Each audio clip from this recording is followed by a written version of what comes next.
খুলে দিচ্ছে না তো কানটা খুব ব্যথা। হ্যালো এভরিওয়ান, এসসি নিউ ব্লগে সকলকে ভালোবাসা দিলাম। তো আমি সুমি সকালবেলায় এসেছি ছাতু, কারণ রাহিকে গাঢ় ছাতুটা খাওয়ানোর অভ্যাসটা ত্যাগ করে আমি ভেবেছি আস্তে আস্তে শরবত খাওয়ানো শেখাবো।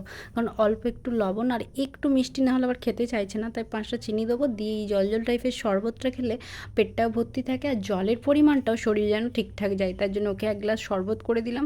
তো একটু শরবতটা খাইয়ে আমি নিজেরও চাটা নিয়ে বসলাম। ঠিকই আজকে ম্যাম আসবে না বলে আমি একটু সকালের টাইমটা সব বাড়ির প্রতিটা বাচ্চারই বলো বড়োদেরই বলো, আমার মনে হয় যেন মন মস্তিষ্কটা ঘুম থেকে ওঠার পর অনেক শান্ত ও ঠান্ডা থাকে, যার ফলে সকালের টাইমে যদি কোনো কেউ কাজ করতে চায় সেটা অনেক কুল মাইন্ডে হয়।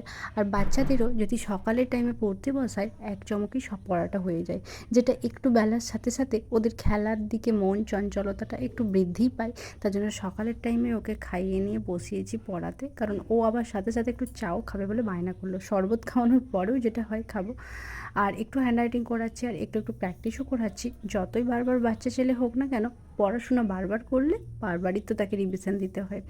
তো আমি একটা বাটিতে করে ছোট করে বাটি অল্প দুটি মুড়ি আর একটু শর্মাখা নিয়েছি, তার সাথে একটু চা নিয়েছি। আমার গায়ের মধ্যে 1 কাপ দিতে গিয়ে স্বরের চমকে স্লিপ খেয়ে হাতটা একটু সরকে গিয়ে গেল চাটা গায়ে উল্টে। যাই হোক, বাকি চাটা খেই, কারণ আমি তো একটু পরেই স্নান করে নেবো।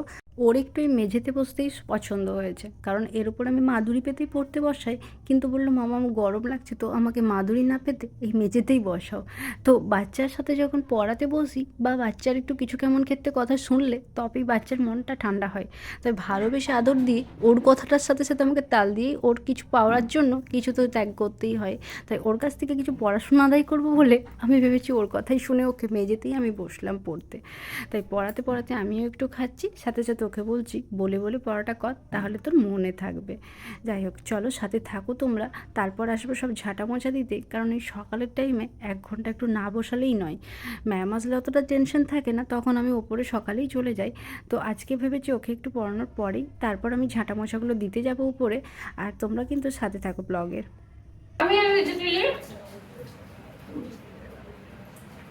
ওই 1 থেকে 50 পর্যন্ত লিখিয়েছি, তারপর এলাম, এসে উপরে জানলাগুলো খুলি, কারণ এই যে রাত্রিবেলা তো বন্ধ থাকে। ওপরে এসে খোলার পর একটু হাওয়া বাতাস না পাস করলে ঘরটা যেন সেই বদ্ধ বদ্ধ লাগে। আর এই সকালে ঠান্ডা ঠান্ডা গ্রামের দিকের পরিবেশে গাছপালার সাথে সাথে যখন বাতাসটা দেয়, জানলাগুলো খুললে যেন অনেক বেশি মনটা আমার খুশি হয়ে যায়। আর এই যে জানলাগুলো খুলে এসেছি, এই রুমটাতে কেউ না থাকলেও রাইকে নিয়ে পড়তে তো বসাই, তাই মোছামুছির ক্ষেত্রে এসেছি। তারপর ঝাঁট দিয়ে পরিষ্কার থাকলেও মোছাটা তো রোজ দরকারই। আমরা এরকমভাবে পরিষ্কার করে ঝাঁট নিয়ে তারপর মুছতে বসেছি, কারণ খাটের তলাগুলো বিশেষ করে ভালো করে যখন মোছামুছি করি আর ঝাঁট দিই, তাহলে কিন্তু একদম ধুলো একদম থাকে না, যার ফলে ঘরটি খুব পরিষ্কার পরিচ্ছন্নই থাকে। ওই দুপুরের পর থেকে যখন পশ্চিম দিকে রোদটা চলে যায়, তখন এসে জানলাগুলি আবার বন্ধ করে দিই, যার ফলে কি হয় ঘরটা অতটা গরম হয় না। আর দিনের টাইমে কেউ না থাকলে এই হাওয়া বাতাসটা একটু খেলার জন্য আর বাড়ির মধ্যে যাতে গন্ধ না থাকে তার জন্য একটু জানলাগুলো খুলে রাখাটা আমার মনে হয় খুবই দরকার। প্রতিটা বাড়িরই যেমনই জানলা দরজাই হোক না কেন, একটুখানি না হাওয়া বাতাস গেলে ঘরটা যেমন সে বদ্ধ বদ্ধ লাগে, আমার এটা মনে হয়েছে। যাই হোক, চলো আমি সুন্দর করে সব কিছু মোছামুছি করে নিই, কারণ আমি আজকে তাড়াতাড়ি স্নানটা করে নিয়েছিলাম। এই যে গায়ের মধ্যে বললাম না আগেই চা পড়ে গিয়েছে, যার ফলে গাটা একটু চ্যাটচ্যাট করছিল। তার জন্য আমি সকালে রাইকে পড়ানোর পরে স্নান করেই এসেছি, কারণ উপরগুলো যেহেতু পরিষ্কারই থাকে মোছা দিতে সময় লাগে না। তারপর আসলাম নিচে, কারণ রান্নাবান্নায় আজকে হবে সোয়াবিনের তরকারি আর হালকা একটু পোস্ত। তো চলো সাথে থাকো, রাইকে নিয়ে একবার যাই। Hello everyone, welcome back to my channel SNE ব্লগে সকলকে ভালোবাসা দিয়ে দিলাম। তো ব্লগ তো দিচ্ছি, কানেরটা খুলে দিচ্ছে না তো কানটা খুব ব্যথা। স্নান করে এসেছি, রাইকেও স্নান করিয়ে কাজ তো থাকে, যেহেতু অনেক কাজ বাজ করে এসেছি। আর রাইর জন্য এই যে বই একটু নিয়ে বসেছি ওকে, আর তরকারি সেরম বিশেষ কিছু থাকছে না আজকে। তো সাথে থাকো তোমরা ব্লগ। পেঁয়াজগুলোকে অল্প করে ভেজে একটু পোস্ত হবে আর সোয়াবিনের তরকারি কমপ্লিট হয়ে গেছে। রায়কে কিন্তু অত বেশি পড়ায় না, কিন্তু আমি তো থাকি না, যতক্ষণ কাছে থাকি একটু ওকে সময় দেওয়ার চেষ্টা করি।